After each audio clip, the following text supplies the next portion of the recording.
Hi, this is Dr. JP Sanchez, President of Building the Next Generation of Academic Physicians, also known as BINGAP, as well as the editor of a new book entitled Succeeding in Academic Medicine, A Roadmap for Diverse Medical Students and Residents.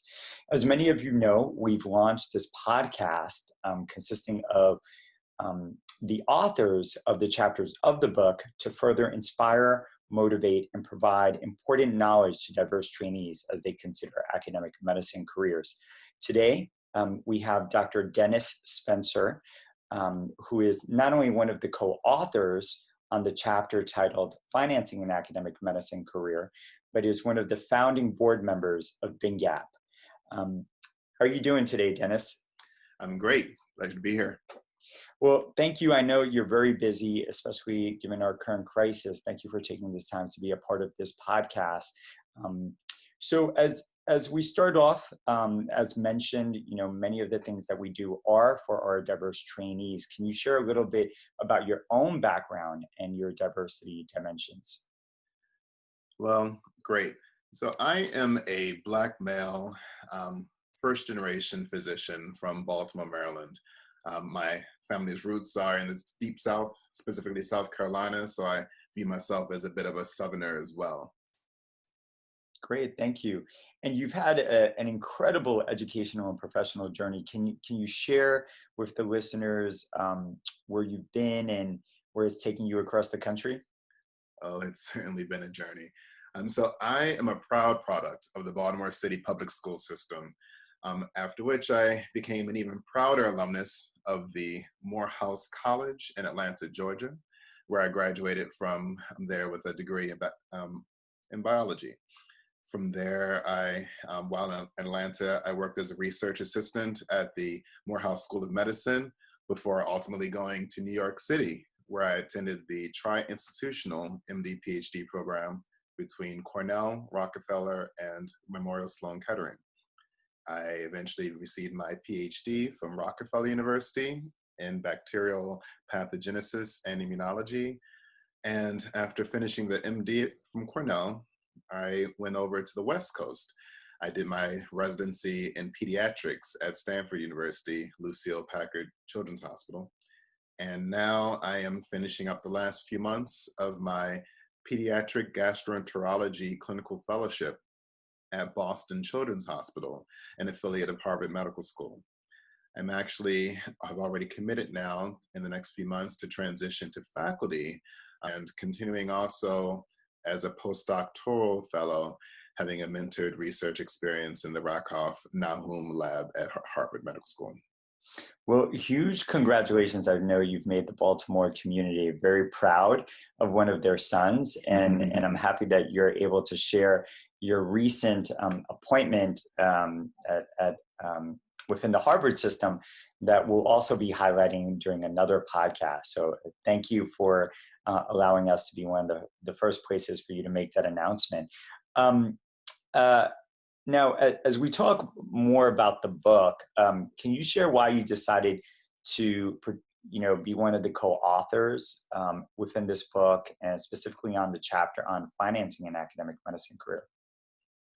Well, I'd say probably anyone who's entered medicine the last 20 years has the financial implications as something they have to be conscientious of. So especially as a first generation individual medicine. I know in my case, members of my family were either concerned I was going to just be buried under all this debt from medical school, while the others were thinking I was going to be some rich man.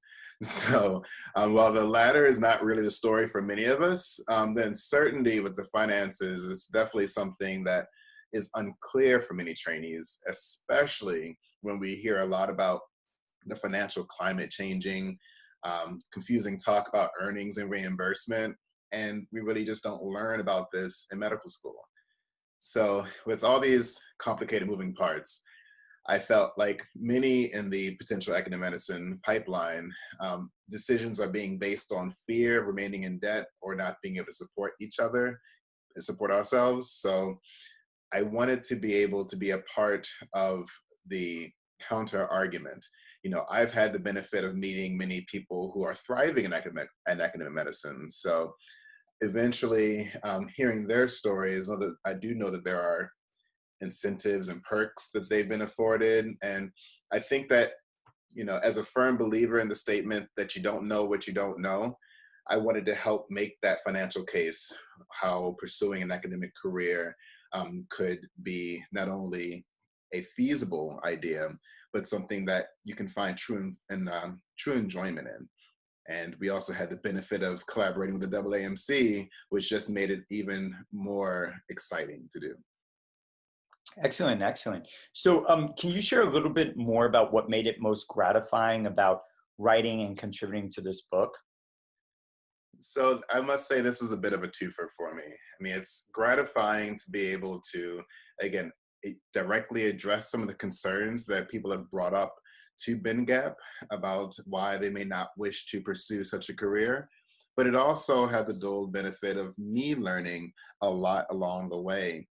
Yes, I'd seen some people who had taken paths where they found great enjoyment and financial stability in academic medicine, but there are so many ways to succeed in this path. And a lot of information was learned as we were creating this chapter. So gratifying to see all the people during our conferences where we debuted some of this information, how happy people were to hear it, but also just knowing how much this has helped me as I'm in that critical transition in my career. Great, great. So, writing is difficult for many people. We often hear, not only from our trainees, but our faculty, that they struggle with writing, even though they want to share a lot of important experiences and messages. What was most difficult for you about contributing to this book, and how did you overcome those challenges?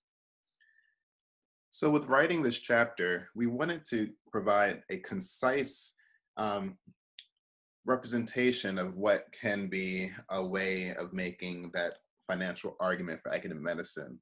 And it's hard to be concise when there are so many approaches you could take to tackling this large topic. From my perspective, there are a lot of nuances that may be more specific to one track versus another, but trying to think about those items that are more generalizable, that both the clinical scholar and the physician scientist alike could find as useful, was a difficult exercise. But I want to believe that we struck a good balance to where we gave some examples that may be track specific, but largely captured a lot of generalizable ideas that people can further learn about themselves further that may be more in line with what their interests are in academic medicine. Well, as we talk more about financing an academic medicine career, can you give another nugget from that chapter to help people know how they can have a financially successful and gratifying career in academia? Well, one nugget, or maybe I'll call it more of an overarching theme, would be that the view of the financial difference between academic medicine and private practice, I feel needs to be looked at from a wider lens than what many of us kind of envision this pathway. And what I mean by that is there are some very finite numerical differences that some people will try to identify. But when you step back and look at the larger picture of perks that may be unique to academic medicine, things like opportunities for debt forgiveness, opportunities for other types of continuing medical education benefits, or other more gratifying opportunities for the collegiality of working with trainees and other scholars. There are things that may not be as apparent when looking at solely the numbers. But even when looking at the numbers, there is enough of an argument that can be made.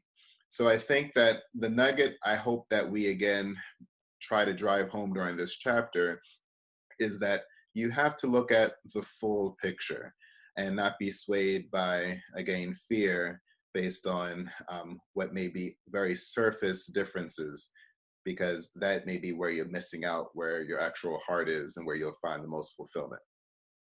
Well, I want to thank you for taking this time with us.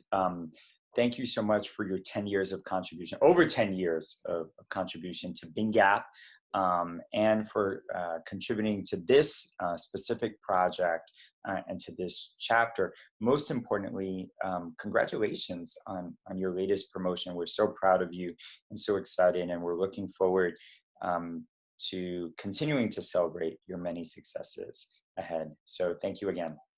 Thank you, JP. It's definitely a pleasure.